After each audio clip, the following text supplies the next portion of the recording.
ఓం నమః శివాయ.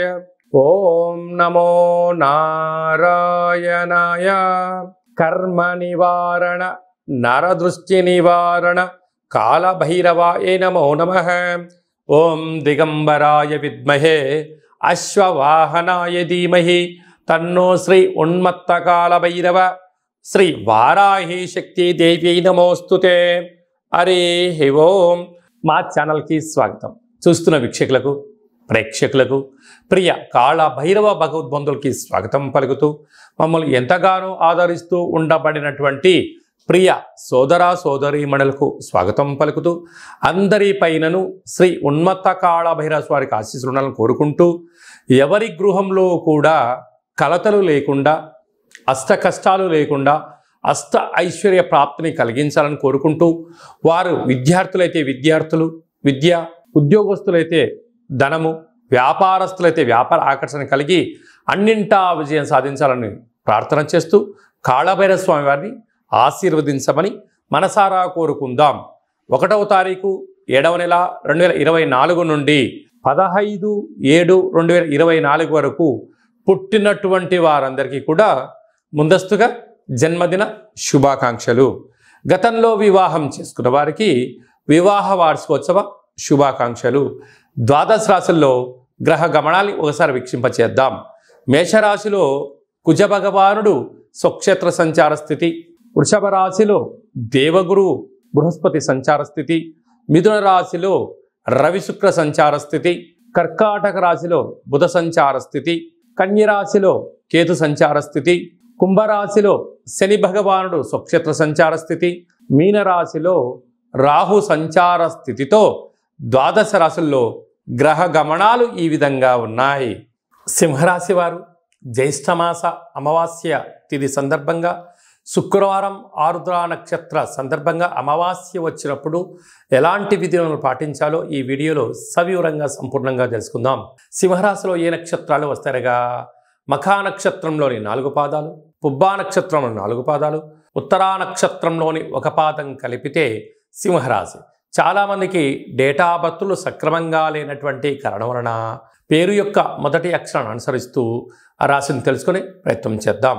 మా, మీ, ము, మే, మో, టా, టీ, టు, టే అక్షరాల వారందరూ కూడా సింహరాశి జాతకులే. సింహరాశి యొక్క అధిపతి రవి భగవానుడు. వీరికి ధనావాకు కుటుంబ స్థానంలో కేతు సంచారం చేయడం వలన వీరు చేస్తున్న ప్రతి విషయంలో ఏం జరగబోతుందో మీరు ముందే అంచనా వేయగలరు. కనుక ఎతడి వ్యక్తులు ధర్మంగా మాట్లాడుతున్నారా, అధర్మంగా మాట్లాడుతున్నారా, వారి సొంత లాభం కోసం మాట్లాడుతున్నారా, సమాజ శ్రేయస్సు గురించి మాట్లాడుతున్నారో అంచనా వేయడంలో సింహరాశి జాతకులు ముందు వరుసలో ఉంటారని చెప్పి గమనించాలి. కనుక ఇలాంటి కాల సమయంలో ఎవరిని అనొద్దు, అనిపించుకోవద్దు. దానివలన మీకు రాబోయే కాలంలో సభల యందు, సమావేశాల యందు అద్భుతమైనటువంటి మీకు సన్మానం జరగబోతుంది అని చెప్పి గమనించాలి. సప్తమ స్థానంలో శని భగవానుడు స్వక్షేత్రకారకుడు అవ్వడం వలన ప్రేమికుల మధ్య, భార్యాభర్తల మధ్య, నూతన వృత్తి ఉద్యోగ వ్యాపారస్తులతో కొత్త కొత్త పరిచయాలు కలిగినప్పుడు వీలైనంత వరకు మీ లిమిట్స్లో మీరు ఉండే ప్రయత్నం చేయండి. బార్డర్ని క్రాస్ చేయొద్దు. మితిమీరిన వేగం పనికిరాదు అని చెప్పి గమనించాలి. అష్టమంలో రాహు సంచార స్థితి ఉండడం వలన ఏదైనా ఒక చిన్న సమస్య ఉన్నప్పుడు దాన్ని పెద్దగా భూతద్దులో పెట్టి చూసి ఆలోచించి బాధపడేదానికన్నా ఎక్కడి విషయాలు అక్కడే వినండి, అక్కడ మర్చిపోండి. వాటిని పదే పదే గుర్తు చేసుకోవడం వలన నరాల బలహీనత, బ్రెయిన్ స్ట్రోక్ లాంటి వ్యాధులు, వాహన ప్రమాదాలు పొంచి ఉన్నాయి. కనుక మీ జన్మ నక్షత్రం రోజున అమావాస్య అష్టమి తిథి యందున దూర, వాయు, జల ప్రయాణాలు పెట్టుకోవద్దు. అలాగనే భాగ్యస్థానంలో కుజ భగవానుడు సంచారం చేయడం వలన భార్యాభర్తల మధ్య సయోధ్య చాలా అవసరం. రాజ్యస్థానంలో గురు సంచార స్థితి ఉండడం వలన యోగదాయకమైనటువంటి కాలము. మీరు ఎవరి గురించి ఆలోచన చేస్తున్నారో, అంటే మీ మంచి గురించి ఎవరైతే ఆలోచన చేస్తున్నారో వారి సలహాలు, సూచనలు స్వీకరించండి. అద్భుతమైన యోగం మీ సొంతమవుతుంది. లాభస్థానంలో రవి భగవానుడు ఏడాది తర్వాత మిథున రాశిలో సంచారం చేయడం వలన మీరు అనుకుంటున్న అన్ని పనులలో విజయం మీ సొంతమవుతుంది. నూతన కార్లు, భూములు, గృహాలు, వ్యవసాయ క్షేత్రాలు, క్రయ విక్రయాలు మీకు యోగదాయకం అని చెప్పి గమనించాలి.